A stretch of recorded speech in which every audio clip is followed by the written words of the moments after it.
자, 시작해 보겠습니다. 유아 수업 주제로 그동안 이제 뭐 도치맘 라이브 방송에서 제가 이야기를 많이 했었어요. 많이 했었고, 이번 달에는 어떤 주제로 어머님들이 고민하는 부분들에 대해서 답변을 할까? 매달 말 마지막 주 앞두고 이렇게 3주차에 촬영을 하고 마지막 주차에 촬영한 것들을 올리고 셋째 주는 라이브 방송으로 이렇게 진행을 하고 있습니다. 그래서 매달 한 번씩 저희 회사에서 이렇게 준비를 해서 하고 있는데 이번 주제는 이제 뭐 유자수라는 새 책이 나오기도 했고 유아 자신감 수학이라는 책이 나오기도 해서 유아 쪽 그 책을 어떤 생각으로 썼고 근데 뭐 책을 공부하는 시간은 아니고요. 책에 관한 내용은 지난 화요일 날 도치원에서 라이브 방송한 게 있어요. 그래서 그 책이 궁금하시다라고 하면 도치맘에 되어 있는 그 동영상을 지금이라도 보시면 될 것 같고요. 오늘은 유자수에 대한 내용은 아니고 유아 수학에 대해서 그동안 궁금한 게 있으셨으면 지금 질문을 해주셔도 돼요. 지금 질문을 해주시면 저희 연구원이 지금 같이 보고 있거든요. 그래서 보조를 해줘서 질문해 주시는 부분들은 제가 이제 전달을 받아서 답변을 드리고요. 일단은 카페에서 먼저 질문을 해주신 분들이 있으세요. 그래서 먼저 질문해 주신 내용을 답변해드리고 제가 먼저 진행을 하도록 하겠습니다. 자, 시작해볼까요? 유아 수학에 대한 고민을 해결해보는 시간이에요. 그래서 먼저 카페에 질문을 해주셨고요. 앞으로도 저희가 주제를 띄우면 인스타를 통해서 질문을 해주셔도 제가 이렇게 자세하게 준비를 해서 답변을 해드리고 아니면 저희 카페에도 이렇게 지금 이 질문들은 카페에 이런 방송 예정입니다. 질문해주세요. 이렇게 나와서 질문한 어머님들의 글을 제가 그대로 여기다 띄워놓고 말씀을 드리는 거예요. 자, 어떤 질문이 있었나 한번 보면요. 어렸을 때부터 교구와 물리수학을 충분히 했고 또 하고 있는 경우 조금 크게 할까요? 화면은 다 들어오나요? 어렸을 때부터 교구와 물리수학을 충분히 했고 또 하고 있는 경우 지명문제집의 단계를 계속 올라가도 되는 것일까요? 라는 질문을 해주셨어요. 여기 보면 예를 들면 잘하고 있으면 3년 이상의 선행 연상만 하는 게 아니라 수학을 전체적으로 전반적으로 3년 이상의 선행을 해도 될까요? 라는 질문이셨어요. 지난번에 제가 선행을 주제로 한번 이 방송을 진행을 했었어요. 선행은 어떤 기준이라는 게 있겠죠.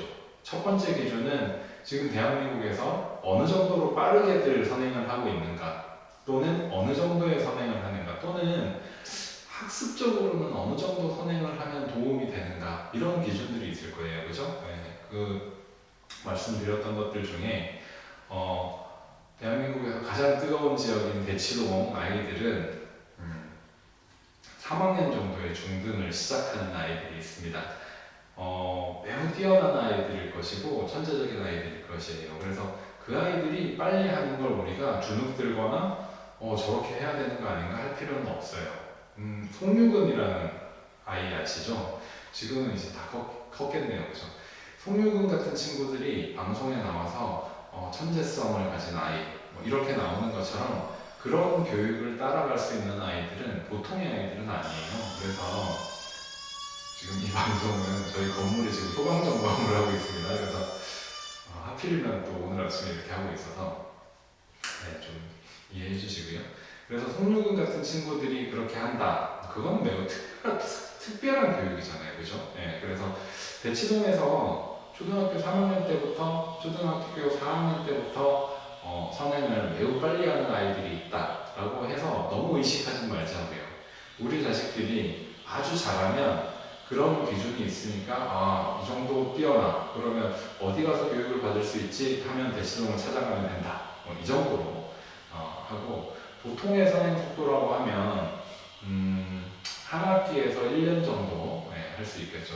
선행에 대해서는 대비하는 학습이고 학습에 대한 어떤 뭐랄까요 로드맵을 딱 짜서 체계적으로 한번 대비하고 복습하고 예습식으로 공부하고 복습하고 이렇게 해나가기 위한 학습이에요. 그래서 초등은 또 수업이 없잖아요. 아니, 그 시험이 없잖아요. 그래서 초등에서 선행을 얼마나 해야 된다는 기준은 사실상 없습니다. 예, 없기 때문에 여기 말씀해주신 3년 이상의 선행을 제대로 한다. 학습지를 막 풀다 보니까 아이가 잘 따라와요. 이 부분에 대해서 뒤에 질문해주신 부분까지 보시면 아이가 잘 해오기 때문에 그렇게 하는 거기 때문에 크게 문제는 없어요. 네, 크게 문제는 없지만 다만 이제 이런 부분이 있죠.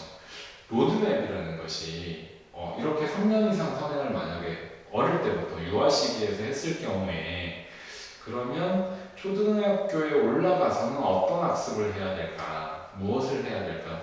이런 계획까지도 한번 찾아보셨을 때 얘는 사실은 좀 많이 빠른 것 같아요. 예, 일반적으로는 많이 빠른 것 같아요. 이렇게보다는 저는 이제 이 정도로 선행할 수 있는 아이라면 사실은 어렵고 어려운 문제집 이렇게 공부하는 게 더 좋지 않을까요? 네. 학원 교육으로 예를 들면 전 학원에서 아이들 선행을 빨리 시키는 건 학원이 아이들을 교육시키기 위한 쉬운 선택이라고 생각해요. 체계적으로 하다 보니까 체계적으로 조금씩 빨라진다. 그럴 수는 있죠. 근데 너무 빨리 마치 중학교 거를 빨리 하면 아이가 빨리 해놓으니까 2번, 3번 하니까 훨씬 잘할 거다. 이런 방향성. 이런 부분은 쉬운 선택이라고 생각해요. 그보다는 많이 생각하고 고민을 많이 해야 되는 문제들을 하나씩 해결해보고 그런 부분들이 아이의 사고력을 키워주고 또 그런 부분들이 실력으로 쌓여서 선행을 많이 하든 적게 하든 간에 수학적인 실력이라는 것은 수학은 지식 쌓기가 아니잖아요. 그죠? 네, 그래서 이 질문에 대해서는 개인적인 의견으로는 한 1년 정도 그렇게 하시는 게 아니면 유아 때는 한 2년, 3년을 하는데 이게 차츰 유아 때 할 게 많진 않으니까 그래서 3년 정도가 간다 하더라도 굳이 그렇게 유지하기보다는 정말 다양한 교재들, 좋은 교재들 많잖아요. 그래서 수학적인 욕구가 좀 있는 아이들은 그런 방향성을 가지고 교육을 해주시는 게 더 좋지 않을까라고 하는 것이 이제 제 생각입니다. 2번째 질문으로 한번 넘어가 볼까요? 자, 이어지는 그래서 제가 번호를 붙여봤고요. 편하게 쓰신 글이라서 지금 띄어쓰기가 잘 안 되어 있는 부분이 있어요. 그건 편하게 쓰신 글이고 해서 제가 그대로 복사를 해보다 보니까 그런데 감안해서 봐주시고요. 그럼에도 다시 한번 더 짚어주면 좋을 만한 교구는 어떤 것이 있을까요? 바로 직전에 질문을 하실 때 교구나 활동 수학이나 이런 부분들도 충분히 하고 있는 아이라고 전제를 주셨어요. 그렇기 때문에 이제 혹시나 더 해주면 좋은 게 뭐가 있을까요? 이렇게 물어보셨는데 7교는 다시 훑어주려고 준비 중에 이렇게 말씀해 주셨어요. 근데 7교조차도 사실은 필수적인 교구는 아니에요. 7교는 전 세계적으로 수학에서 탱그램이라는 말로 영어로 전 세계적으로 사용되고 있고 저희 교과에도 나오죠. 근데 그렇다고 해서 7교를 분석하고 7교를 많이 가지고 놀고 하는 게 학습적으로 아주 효과가 있고 그렇게 봐야 되느냐? 저는 그렇게만 생각하진 않아요. 왜냐하면 7교가 보면 길이의 비교, 넓이, 그 다음에 변형을 하면서 다양한 모양 만들기나 이런 부분들, 또 분수학습할 때도 기준이 되는 양에 대해서 비교하는 양, 그래서 몇 분의 몇이 된다는 걸 넓이를 이용해서 학습하거나 이렇게 하기 되게 좋은 교구예요. 말하자면 저 같은 개발자가 수학책을 개발하고 하는 사람이 이 7교를 가지고 분수할 때도 이용을 할 수가 있고 길이 할 때도 일부분, 넓이 할 때도 아주 좋고 특히 분수 공부할 때 참 좋은데 그 다음에 어릴 때는 다양한 모양을 해보는 것, 이 다양한 모양을 만들어 보는 것은 어떤 의미가 있냐면 유아 시기에 유아와 초저학년, 초등저학년 시기에 공간 지각력을 키운다라고 할 수 있는 가장 좋은 학습 중에 하나가 모양을 자르고 붙이고 하는 학습이에요. 그거는 평면에서 보면 7교 같은 교구가 있는 거고요. 또 폴리노미나 이런 것들도 있죠. 정사각형을 붙여서 만든 모양. 그것도 보드게임으로 많이 나와 있죠. 예, 그리고 입체로는 쌓기나무 자체를 하거나 블럭을 가지고 노는 것들이 되겠죠. 이게 이 유아 시기에 가장 합당하고 가장 그 시기에 활용하기 좋은 교육이에요, 사실은. 근데 이런 부분이 있어요. 도형의 세계는 굉장히 넓거든요. 그래서 어머님들 중에 어릴 때 무슨 프로그램을 했는데 저희 아이가 도형이 참 부족하다 이렇게 말씀을 하시는 어머님들도 있으시고, 어떤 분들은 또 꼭 해야 된다, 효과 많이 봤다 이렇게 말씀하시는 분들도 있으신데, 사실은 도형 학습도 도형이 얼마나 많습니까? 그죠? 어릴 때 도형을 많이 가지고 논다고 해서 사각형이라든가 정사각형, 삼각형 문제를 잘 푸는 건 아니에요. 그건 좀 별개입니다. 예, 그래서 아이가 관심을 가지게 해주고, 아까 말씀드린 공간지각력이라는 것은 뭐냐면 도형을 자르고 붙이고 하는 것들을 빨리 예상하고 확인하고 머릿속으로 이것들을 돌려보고 예상해보고 이런 것들이에요. 근데 돌리기라는 학습 자체로 또 넘어가면, 저는 4학년 되면서 나오는 이 돌리기 뒤집기도 철저하게 아이들을 보고 관찰하고 책을 돌려서 보라고, 그래서 기억을 이용해서, 그러니까 실제로 보는 거예요. 실제로 보고 그 기억을 이용해서 문제를 해결할 수 있도록 훈련이 되어야 된다라고 생각하거든요. 이 문제 해결력은 초등수학 도형을 할 때 실제로 지도하는 방식이고, 그 다음에 공간지각력이라는 것은 그 기초가 되는, 그걸 이해하는 기초가 되는, 근데 그거를 이해는 못했다 하더라도 어떤 모양을 보고 기억하고 하는 정도의 능력은 사실은 보편적으로 있는 능력이라고 보여요. 그래서 어릴 때 하는 이 도형 학습이 절대적으로 영향을 크게 차지한다라고 그렇게 저는 보고 있지는 않습니다. 네. 만약에 그렇게 봐버리면 지금 현재 이제 성인이 되는 사람들 중에 뭐 공대를 다니거나 이런 사람들이 그러면 어릴 때부터 그런 프로그램들을 많이 해서 수학을 잘하고 본과 계열을 진학하고 했느냐, 그걸 하고 안 하고가 어떤 결정적인 뭔가를 주느냐, 그렇다고 생각하지는 않거든요. 다만 이런 건 있는 거예요. 어느 고등부 선생님이 제가 이제 일하고 있는 학원에 오셔서 이런 말씀을 하셨어요. 그분이 어떤 선생님이었냐면 과거 아이들 지도하는 아주 수학을 잘하는 서울대 수학과 나온 분이었는데, 그 선생님이 제가 일하는 곳에 와서 이 다양한 입체 교구들을 보시고는 이렇게 얘기를 하긴 했어요. 부럽다. 나는 자꾸 칠판에 그리고 뭐 사진을 가지고 아이들한테 주고 해가지고 설명해야 되는데 이렇게 딱 보여주는 아이들이 얼마나 직관적으로 이해하겠냐고. 그래서 이것들 나도 좀 준비를 해야 되겠다 이런 말씀하신 적이 있어요. 즉 문제를 해결하는 근원은 입체를 보고 활용하는 건 아니라는 거예요. 그거 없이 아이들은 지면상의 문제를 해결하기 위해서 그렇게 교육을 받고 있어요. 다만 그런 상황을 이해하고 하는데 도움이 많이 되는 게 교구죠. 네, 학력이 올라갈수록 그렇게 되고요. 그러면 어린 시기에는 어린아이들이 재미있게 활용하면서 하는 이 시기에 합당한 효과적인 교육이라고 보이는 거죠. 그래서 이게 뭐 필수라든가 이렇게 저는 생각하고 있지는 않아요. 하지만 즐겁게 공부하고 어릴 때 호기심을 또 채워줄 수 있고 하기 때문에 이와 같이 뭐 칠교나 아니면 여러 가지 보드게임들 많아요. 연산도 보드게임들도 있죠, 그죠? 뭐 이렇게 싱싱 뭐 이렇게 해가지고 붙어 있는 보드게임도 있고, 연산도 뭐 되게 많아요. 가르기 모으기, 간단하게는 할리갈리 같은 게임도 사실은 보수 게임이고, 이런 것들을 통해서 어린아이들이 원리생 같은 거로만 하지 말고 할리갈리 같은 게임으로 보수 몇이 되는 거를 하면 종을 치는 게임을 한다던가, 이게 자연스러운 공부라는 거죠. 그 다음에 많이 반복하게 되는, 그 다음 즐겁게 이렇게 달려들어서 하니까 유지할 수 있는, 학습이 유지될 수 있는 그런 공부라는 거죠. 그래서 교구 학습이나 교구를 활용하고 보드게임을 활용하고 하는 것은 어떤 필수라고 보기보다는 여기에서도 더 짚어주면 좋은 게 어떤 것이 있을까요? 라는 부분은 저는 오히려 이제 이 질문 자체에 답변을 드리면, 다양한 보드게임들이나 뭐 오목 이런 것도 되게 괜찮아요. 오목, 바둑 이런 것들. 바둑은 좀 규칙이 어려워서 유아 시기에는 하기 힘들지만 사실 오목도 유아 시기에 하기 되게 힘들거든요. 네, 제가 한번 해봤는데 쉽지 않아요. 오목도 한 시기로 보면 초등학교 한 4, 5학년 정도 지날 때 이제 정말 제대로 이해하고 이 전략을 세우고 할 줄 알지 2, 3학년 정도에서도 제가 저희 아이들 이제 집에 있는 저희 아이들 가르치면서도 정말 쉽지가 않더라고요.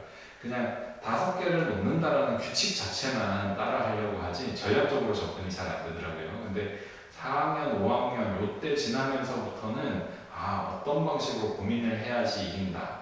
아빠는 선생님은 어떤 방식으로 하니까 이기는구나 이것들을 관찰하고 고민할 줄 알아요. 근데 그 전에는 잘 안 되죠. 예, 이 시기가 3, 4, 5학년 이 시기부터 형성이 된다고 생각을 해요. 그래서 본격적으로 공부를 하면서 이제 뒤에 영향을 미치고 이런 시기들이 저는 이제 초등학교 3, 4, 5학년 정도라고 생각하는데 그 전에는 즐겁게 할 수 있는. 그래서 즐겁게 아이가 다양한 생각을 할 수 있는 도구로 그러니까 생각을 해주시는 게 좋습니다. 그래서 자석 실교도 좋고요. 그 외에도 그 폴리노미노 관련된 거는 뭐 무봉고 같은 게임도 좋고 그 다음에 저희 회사에서 지금 매달 하는 주제들 중에 저것도 하고 있잖아요. 그 재밌는 보드게임 추천. 이 추천은 분석과 추천. 수학하는 사람들이 바라보는 어떤 보드게임 이렇게 해서 이게 수학 공부에 이런 좋은 영향을 미칠 수 있어요. 이런 것들을 하고 있잖아요. 그래서 그런 게임들 잘 활용해 보시면 될 것 같고요. 거기 중간에 의견 주신 거는 간단하게 한번 읽어볼게요. 마라톤 같은 수학이라 길게 봐야 한다고 생각하고 아이가 즐겁게 해야 한다고 생각하는 게 우선이라 아직까지 순항 중이지만 막힌다면 중단할 생각이에요. 네, 계획을 잘 세우고 계시는 거예요. 막히거나 하면 아이가 즐겁게 그것들을 해결해 나갈 수 있게 그 길을 조금씩 바꿔주는 게 중요하겠죠. 유연한 대처가 중요하겠죠. 막히거나 아이가 어려워하는 상황이 생기면 중단하더라도 손 놓지 않도록 옆에서 잘 이끌어줘야 할 텐데 조언 부탁드립니다. 이렇게 마지막 질문. 그렇게 하고 마지막에 회사 버릇 여든 간다는데 수학의 효과적인 버릇 습관 이런 거 뭐가 있을까요? 다 시작 단계라서 어린 시기에 제가 중요하게 생각하는 것은 엄마 입장에서는 아이가 뭔가를 맞췄을 때 그냥 마냥 칭찬만 해줄 것이 아니라 칭찬을 해주는 게 매우 좋죠. 근데 마냥 칭찬만 해주는 것이 아니라 사실 엄마와 아이와 사이에 교감되는 부분이 좀 있어야 되는데 교감이 어떤 부분이냐면 어떻게 생각했어? 엄마한테 한번 설명해볼까? 아빠한테 한번 설명해볼까? 이럴 때 아이가 막 신나서 자기가 한 것들을 이렇게 논리적이든 잘못되었든 간에 설명해보게 하는 그런 과정들은 전 되게 중요하다고 생각해요. 그 시기에 만들어주는 것이. 그래서 아이한테 아이가 생각한 논리를 생각해보게 하고 거기에 더해서 엄마가 얘기해줄 것이 있다면 근데 이런 것도 있어. 엄마는 말이야. 엄마가 봤을 때는 이런 것도 있었어. 엄마는 이런 것도 있었네. 근데 너도 잘했다. 이런 과정들이 아이로 하여금 이 수학이 즐겁고 그 다음에 생각하는 과정들을 되게 중요하게 생각하고 표현하게 하고 이런 부분들은 되게 중요합니다. 그래서 표현하게 하는 것, 이 부분들이 유아 교육의 과정으로는 되게 중요하다고 생각을 해요. 전 초등교육에서 서술형을 서술한다. 이 부분은 중요하게 생각하지 않아요. 왜? 서술형이라는 것은 방정식을 배운 다음에 문제 해결 전략을 세울 때 중등에서부터 어느 정도 서술이 가능하지 초등 시기의 서술은 주저리 얘기해야 돼서 이거 막 글을 써야 되거든요. 그래서 서술형이라는 과정 자체가 아이들에게 주는 스트레스나 이런 부분들이 되게 크다고 생각해서 오히려 서술형 문제를 푼다 이런 것보다는 평소에 사소한 거라도 7 더하기 5를 했어요. 근데 받아 올리는 걸 아직 안 배웠어. 그러면 넌 7 더하기 5 어떻게 했어? 되게 어려운 건데 이 시기에 친구들은 보통 쉬운 게 아니야. 제가 아들 교육할 때 그렇게 했었는데 어떻게 했어? 그러면 7은 5보다 2가 커. 그러면 5하고 모이면 10이잖아? 그래서 2가 큰 게 있으니까 12야. 이런 식으로 답한 적이 있는데 그런 아이의 생각을 계속해서 들어보는 게 중요해요. 그러려면 아까 교감 말씀드린 부분은 뭐냐면 일방적인 교육이 되어서는 안 되고 항상 관심 가져주고 잘 들어주시고 잘 얘기해 주시고 좀 놀아줄 수 있어야 그게 가능합니다. 뭐 예를 들어서 평소에 이제 놀이식 학습은 차에서나 아니면 아이하고 문제를 내주는 것도 있거든요. 자, 엄마가 재밌는 문제 내줄게. 아니면 엄마랑 이런 거 해볼까? 저기 글씨들을 모아서 바다 만들기야. 그러면 바자, 다자를 먼저 두 개 다 발견하는 사람이 이기는 거야. 이런 사소한 게임이라도 평소에 아이랑 많이 어우러지셔야, 같이 어울려야 그렇게, 그래야 아이가 엄마한테 말하는데 서슴 없고 불편해하지 않고 하지. 제가 이제 이런 교육을 했을 때 어느 어머니께서 저는 정말 해봤는데 잘 안 돼요라고 또 찾아오신 어머니가 있으셨어요. 진짜 예전에. 예. 되게 저는 왜 학습지만 시키려고 했을까요? 라고 하고 이야기를 듣고 하시다가 그게 잘 안 된대요. 예. 그래서 제가 이제 드린 말씀이 뭐였냐면 이거는 문화로 만들어져야 돼요. 관계로 만들어져야 아이를 할 수가 있지. 지면으로 하던 학습을 말로 평소에 생활 속에서 하면 참 좋겠다라고 해서 갑자기 아이한테 말로 문제를 내준다. 그럼 애는 어떻게 생각해요? 문제집 풀 때도 공부하는데 평소 생활에서도 공부해야 돼? 이런 반응이 나옵니다. 아이들이 크면 클수록. 그래서 이런 부분들을 유아 시기에 잘 만들어주는 게 중요하다고 생각해요. 예. 그래서 여기 이제 효과적인 습관 이런 것들은 논리적으로 사고하고 표현해보고 되돌아보는 이런 부분들. 이게 정확할까? 더 좋은 게 있다면 엄마하고 얘기해보고 제시받아보고 이런 과정들인데 이것들은 아이가 타고나는 부분도 어느 정도는 있더라고요. 있지만 엄마가 좀 신경 써줬을 때 아이가 엄마가 이제 홈스쿨링 또는 학원을 가더라도 어떤 일정 부분 무조건 학원에 맡기는 게 아니라 봐줄 때 잘 봐줄 수 있는 그런 버릇들, 그런 관계들은 유아 시기에 만들어집니다. 나중에 갑자기 만들자고 해서 잘 안 되더라고요. 그래서 저는 이제 요 시기에 중요한 건 오히려 학습을 가운데 놓고 엄마와 아이의 관계를 어떻게 만들어 가는가 이런 것이 중요하다고 말씀드리고 싶어요. 다음 분 질문을 한번 볼게요. 자, 두 번째 질문입니다. 30개월 아이예요. 흔히들 말하는 프레벨, 몬테소리 교구 등 들여서 아이를 자극시켜야 나중에 더 수학을 잘하게 되는 건지 궁금합니다. 아니면 그냥 저희 이제 유자수 같은 거, 이번에 나온 같은 거로 시작해서 실생활에서 조금씩 자극을 줘도 큰 차이가 없는 건지, 교구 수학을 시키는 게 아이들에게 훗날 도움이 될지 궁금합니다. 저는 개인적으로 독서를 중요하게 생각하는 터라 교구 수업이 큰 자극이 될까요? 하셨어요. 실제로 있었던 일 중에 저희 집에서 어떤 일이 있었냐면 저희 아이들 어릴 때, 큰아이가 어릴 때, 지금 벌써 중3이 되어버렸는데 시간이 너무너무 빨라요. 어릴 때 5살, 6살 이럴 때 저희 아내가 저한테 100만 원이 넘어가는 그런 교구, 여기 이제 써져 있는 100 몇십만 원 프로그램 이런 걸 드려주고 싶다라고 이제 저한테 얘기를 하더라고요. 그래서 제가 이렇게 얘기했습니다. 내가 수학 전문가잖아. 근데 나는 사실은 그게 동의가 잘 안 돼. 진짜 그 값어치를 하고 있는지.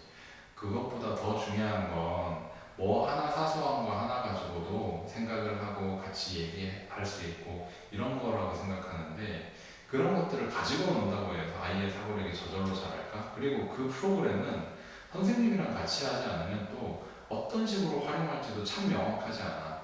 차라리 단품 보드게임들, 교구들 이런 것들 우리 눈에 좋은 거 그런 걸 많이 사자. 차라리 돈이 아까워서가 아니라 돈도 중요하긴 하지만 돈이 아까워서가 아니라 큰 프로그램을 들이면 거기에 맞는 또 선생님이 해야 되고 근데 이게 꼭 다 효과적인지 별로 저는 신뢰가 사실은 안 갔었어요. 그래서 뭐라고 했었냐면 아내한테 날 좀 설득시켜봐. 내가 설득이 되면 하는 거고 나는 잘 모르겠어. 차라리 있잖아. 우리가 그래서 제가 보드게임 콘이라고 하는 지금은 못하고 있는데 코로나 때문에 매년 보드게임 전시회를 해요. 저희는 가족들이 다 손잡고 보드게임 전시회 할 때마다 항상 참가해서 이렇게 막 바리바리 좋은 게임들, 야 이거 가지고 놀아보자 뭐 이렇게 해서 어릴 때부터 했었거든요. 그래서 그런 것들을 이제 그런 걸 통해서 아이와의 관계도 그렇고 학습도 그 보드 게임들이 굉장히 논리적인 학습이 되는 것들이 많습니다. 네, 그래서 그리고 수학의 문제 해결력, 문제 해결력이라기보다는 이제 과제 집착력, 이 과제 집착력이라는 것은 뭐예요? 해결하기 위해서 끝까지 끙끙대어 보는, 달려들어 보는 이런 거잖아요. 이런 것들이 보드 게임 같은 걸 통해서 길러지고 학습되기도 해요. 아까 말씀드린 뭐 간단하게 오목 이런 것도 그렇지만, 그래서 저는 개인적으로는 사실은 이 프로그램들이 좋지 않다라는 건 아니에요. 훌륭하죠. 훌륭하지만 저는 선택하지는 못했었어요. 실제로. 예. 그것보다는 저는 제가 아이와의 관계를 만들고 엄마와 아이와 집안에서 뭔가를 가지고 이렇게 수학을 소통할 수 있는 생각을, 사고력을 키우는 어떤 작은 것들을 소통할 수 있는 것들을 더 적극적으로 하려고 했었고요. 이걸 선택하시는 게 매우 적극적인 엄마의 선택이냐, 저는 소극적인 엄마의 선택 같아요. 이렇게 맡기는 거죠. 네, 그래서 개인적인 선택은 사실은 그런 선택보다는 좀 더 적극적인 선택은 함께 찾고 함께 하고 아이가 무슨 생각을 하는지 좀 들여다보고 이렇게 되는 게 중요하다고 생각해요. 유아 시기부터 선생님에게 맡기고 이러기보다는 아이가 스스로 하게 하고 엄마랑 같이 해보고 가족과 같이 해보고 이런 부분이 많으면 아이가 수학에 관심이 훨씬 늘어나겠죠. 호기심 부분도 그렇고. 그렇기 때문에 이런 부분에서 교구 수업이 큰 자극이 된다, 안 된다는, 교구는 합당한 선택과 합당한 교육이지만 그 시기에, 근데 어떤 방향성을 가질 것이냐는 활용을 생각해 봐야 된다. 네, 활용을 생각하면 이렇게만 선택하기보다는 단품으로 있는 많은 교구들을 뭐 이렇게 사모아 본다든가. 제가 그런 얘기 들은 적이 있어요. 저희 아들한테. 저희 아들 초등학교 1학년 때인데 생일이었어요. 그래서 이것도 방송에서 여러 번 말씀드리긴 했으나 말씀을 드리면 생일이라서 생일 선물을 사러 가자 이렇게 이제 아침에 막 분위기를 띄웠어요. 그랬더니 아이가 매우 진지하게 저한테 와서 아빠, 나 이번에는 진짜 내가 갖고 싶은 선물 사면 안 될까? 이러는 거예요. 그래서 왜? 지금까지도 그렇게 산 거 아니었어? 그랬더니 우리 집에는 생각하는 것 같은 게임만 많잖아. 이번에는 진짜 내가 그냥 노는 거 사고 싶어. 이런 얘기를 아이가 했었더랍니다. 그래서 제가 깜짝 놀라고 벌써 아빠를 다 알아버렸구나.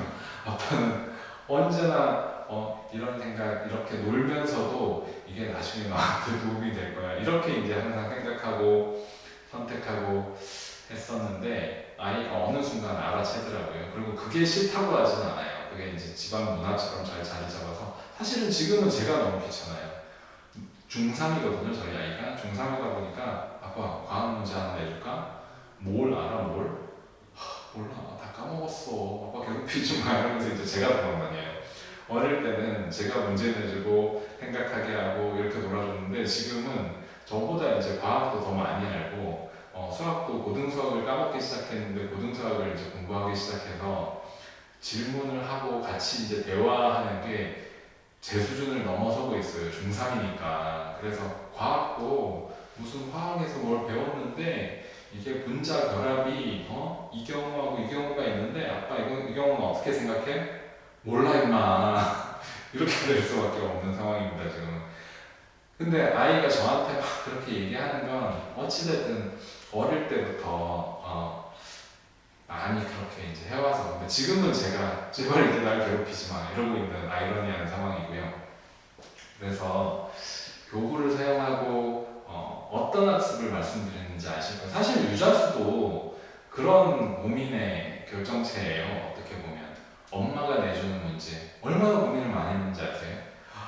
이거 엄마들이 귀찮아하면 어떡하지? 문제를 엄마들이 내줘야 돼. 이거는 정말 내 가치관에서는 최고의 문제집인데 엄마들은 이거 할 때마다 지워줘야 돼. 그 다음에 또 붙여가지고 문제 바꿔줘야 돼. 근데 이제 저는 만들면서도 항상 그 스티커 양도 어떤 식으로 측정이 되었냐면 한 권이 끝나요. 그러면 싹 지우고 스티커도 한 번에 다 붙여서 세팅을 새로 하는 거예요. 그러면 싹 지우고 스티커를 다시 세팅해서 다시 이제 아이한테 던져주는 거죠. 아니면 꽂아 넣는 거죠. 이건 한 번 했던 채 다음에 너 하고 싶을 때 다시 꺼내서 할 수 있게 엄마가 준비해놨어. 이렇게 되는 책으로 준비를 한 거예요. 그래서 하나하나를 다 간섭하고 옆에서 거들어주는 게 아니라 처음에는 같이 학습이 돼야 되니까 가르쳐주고 생각해보게 하고 그 다음에는 싹 지우고 문제 바꾸고 이렇게 해서 이제 주는 책 이렇게 이제 준비를 한 거거든요. 그래서 저의 가치관으로는 되게 제가 좋아하는 저의 가치관에 맞는 그런 책을 만든 거고요. 어머님들이 어떻게 생각하실지는 앞으로의 선택과 제가 좀 지켜봐야 될 것 같습니다. 그런 것처럼 지금 말씀드리는 게 이제 어떤 수학인지 아시겠죠? 유아때의 수학은 좋은 프로그램을 시키고 좋은 문제를 풀리고 보다 더 중요한 것이 아이의 생각을 들어주고 그것보다 더 나은 제안을 아이에게 해줄 수 있는 관계를 만들고 그 다음에 그것들을 통해서 아이가 가지고 있는 수학적인 호기심을 유지시켜주고 발전시켜주는 그런 게 더 중요할 때지 정말 어려운 좋은 문제집을 풀린다 그게 중요할 때는 아니라는 거죠. 네, 그렇게 이해하시면 될 것 같고요. 마지막으로 지금 한 34분 됐네요. 전체적으로 한번 요약과 정리를 한번 해보고 10분 정도 더 하면 될 것 같은데요. 유아 수학을 제가 여기 마지막으로 이제 키워드 이런 식으로 정리를 해봤습니다. 호기심 받아주기. 조금 전에 말씀드린 것처럼 아이가 가지고 있는 생각들을 물어봐주고 들어주고 또 이야기해주고 이 과정이 잘 되어야 아이가 그 호기심, 수학적인 호기심과 관심이 유지가 될 거예요. 함께 고민해주기도 마찬가지 맥락이고요. 그 다음에 이건 기술적인 부분인데 이런 부분들을 더 발전시키기 위해서 아이의 생각을 이끌어내어주고 칭찬해주기. 아까 말씀드린 것처럼 어떻게 그렇게 생각했어? 이렇게 되면 어떻게 된다고 생각해? 이런 대화가 되고 거기에 대해서 아이가 자극받고 더 신나게 얘기하고 엉덩이 막 두드려주고 이런 과정들 그런 과정들이 아이가 생각하는 걸 즐길 수 있는 그런 아이로 키울 수 있다고 생각을 하고요. 그 다음에 교구 등 이 재미있는 학습은 빠질 수는 없어요. 그 시기에 합당한 선택, 합당한 도구, 합당한 방법이니까 그래서 교구 등 재미있는 학습 소재, 그러니까 보드게임 활용하기 마찬가지고요. 보드게임도 도치와도 사실은 정말 좋은 게임 많이 하고 그 한원조 대표님, 한원조 소장님의 그 C2M 쪽의 교구들도 보면 참 좋잖아요. 그래서 그런 단품 교구들 또는 그냥 일반적인 보드게임 회사에 있는 것들 중에도 잘 찾아보시면 정말 그 좋은 거 많아요. 재밌는 거 많아요. 저희 집은 둘째 아이가 5학년이거든요. 그래서 이제 완전 학습 게임에서 벗어나서 전략 게임으로 다 바뀌었어요, 사실은. 그래도 수가 관련되어 있는 게임이 여전히 남아있고 하지만 다 명품 게임, 말하자면 세계적으로 유명한 게임들, 이런 게임들이고 그것들이 이제 이만큼 집에 쌓여 있어요. 옛날 어릴 때 하던 것들은 이제 많이 버렸고 이만큼 쌓여 있어서 주말이면 이제 오늘은 뭐 할까 이렇게 이제 정해가지고 하게 되는데 그런 문화들 어릴 때는 어릴 때에 맞는 것들 하면 좋겠고요. 초등 입학 준비를 또 유아 수학 얘기하면서는 빼먹을 수가 없는데 초등 입학 준비는 기본적으로 한글, 수학은 아니지만 그 다음에 연산이 되겠습니다. 초등학교 1, 2학년 때는 연산이 사실 수학이 거의 다라고 봐야 돼요. 나머지는 학교 가면서 보고 즐기고 하면 돼요. 미리 학습되어야 될 것들은 많지 않답니다. 그래서 입학 준비로는 이렇게 보드게임 활용하기 이런 부분들은 유자수도 비슷하지만 탑사고력 수학, 요 밑에 제가 그 얘기 하려고 지금 써놨으니까 일단 여기서 요 두 가지를 하면 입학해서 학교에 적응하는 데는 큰 문제가 없다. 이렇게 말씀드릴 수가 있고 그 다음에 수학 학습의 구분으로 연산, 사고력, 교구 이렇게 보면 연산은 수학의 기초 쪽이죠. 그래서 이 기초를 만들어 놓으면 학교 생활하는데 큰 문제가 생기지 않을 겁니다. 그 다음에 사고력은 뭐냐면 심화예요. 실제로 심화예요. 어려운 거예요. 어려운 거기 때문에 좀 장기적인 안목으로 단계 욕심내지 않고 아이가 수학을 이제 뭐 늦게 시작했거나 아니면 썩 좋아하진 않는다라고 하면 이거는 심화의 영역이에요. 그래서 단계에 욕심내지 않고 차근차근 재미있게 해나갈 수 있도록 학습 설계를 한다. 이렇게라고 보면 사고를 맞을 것이고, 또는 아이가 수학적인 재능이 있어 보인다 하면 이런 걸 붙여주면 매우 즐겁게 하는 거죠. 탑사고를 수학 그 유아 단계에는 제가 유아에 걸맞게 이제 활동지들을 많이 사용하고 또 확인할 수 있는 과정들 할 수 있도록 활동지를 굉장히 많이 넣었잖아요. 그래서 연산과 사고력은 그렇게 보시면 되고, 교구는 학습과 딱 연결되지는 않습니다. 이거는 추상적인 영역이기 때문에 감각이 키워진다 이렇게 보셔야 되고, 그 감각이 키워지는 게 나중에 다 공부 잘하게 하는 건 아니에요. 공부는 또 따로 해야 됩니다. 그래서 이해하는 기초적인 부분을 만들어줄 수 있다. 근데 그게 없더라도 아이들에 따라서 어느 정도 기초적인 어떤 타고난 부분들 이런 것들은 있기 때문에 나중에 수학학습은 또 별개의 전략적으로 문제를 푸는 건 매우 전략적이에요. 5학년 문제 중에 입체도형이 나온다. 5학년에 이제 전개도 이런 게 나오는데 그게 블럭을 많이 가지고 놀았다고 해서 아이가 머리로 이렇게 해석해서 푼다? 아니에요. 다분히 전략적이어야 돼요. 이 문제는 어떤 방식으로 생각해야 답이 보일까? 이런 것들, 어떤 방식으로 생각해야, 어떤 방식으로 고민해야, 이런 부분들이 이제 선생님이 해주는 역할이거든요. 이걸 이런 식으로 분석해봐, 이런 식으로 생각해봐 했을 때 아이들이 이렇게 했더니 이렇게 보여요. 뭐 이런 것들. 이거는 도형 감각, 공간 감각하고는 또 별개의 학습 전략이거든요. 그래서 좀 구분하시는 게 좋아요. 그래서 교구 공부하는 게 다 뭘 만들어주진 않습니다. 혹시 질문 있으신가요? 보드게임 추천 좀 해달라고. 보드게임 추천요? 네, 두 분께서.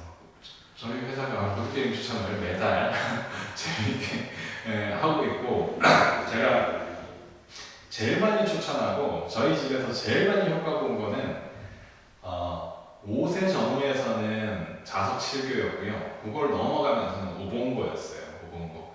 우봉고가 어떤 게임이냐면 저희 회사에서도 우봉고 했었죠, 전에. 네, 했어요. 우봉고 했었죠. 최근에 한 게 뭐였죠? 최근에 한 게 루미큐브. 루미큐브도 좋아요.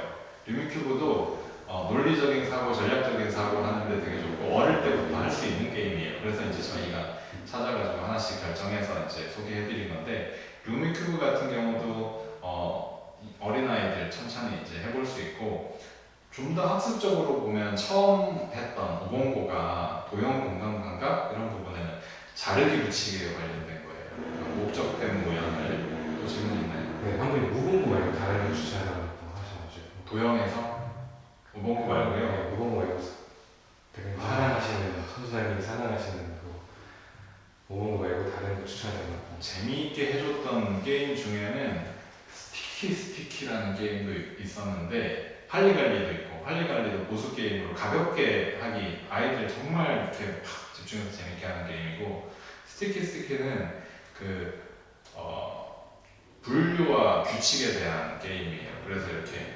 뾱뾱이 진짜 어린아이들 좋아하는 게임인데, 저희 둘째 아이가 정말 좋아했었는데 어릴 때 정말 많이 놀아줬었는데, 뾱뾱이 가지고 주사위를 굴려서 빨간색, 그러면 빨간색 카드를 막 이렇게 찍는 그런 거예요. 그래서 단순하지만 아이들이 재밌게 할 수 있는 게임이었고, 제가 구입하진 않았는데 어느 날 집에 가니까 게임이 있더라고요.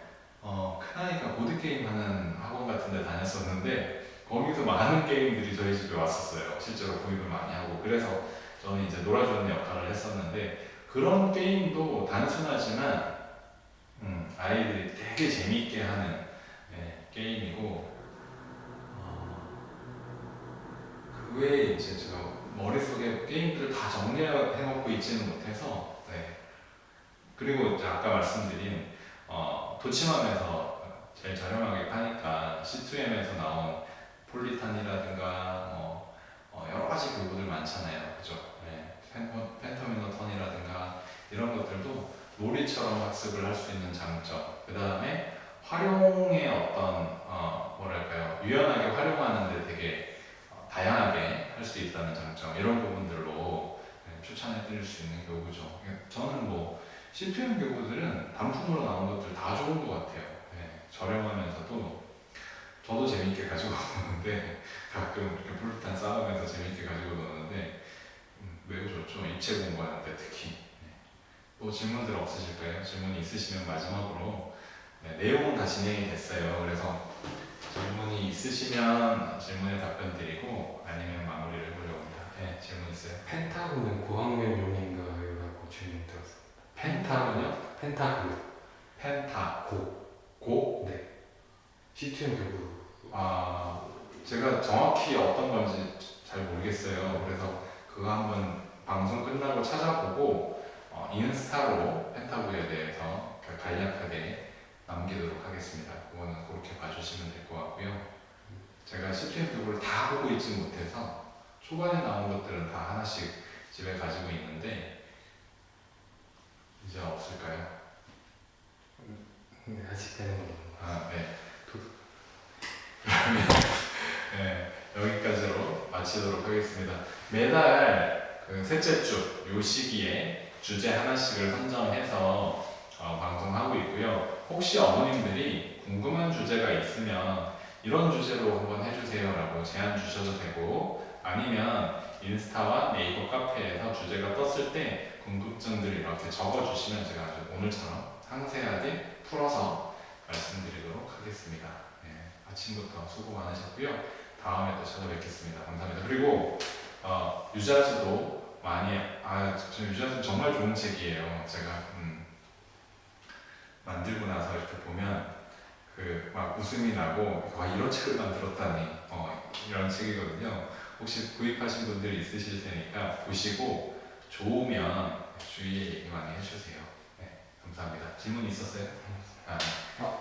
있습니다. 초등 1인데 굳이 왜 수학을 해야 하는 질문에 어떻게 답을 해줘야 좋을까요? 라고. 아이가요. 왜 수학을 해야 되냐? 네, 그렇게 제가.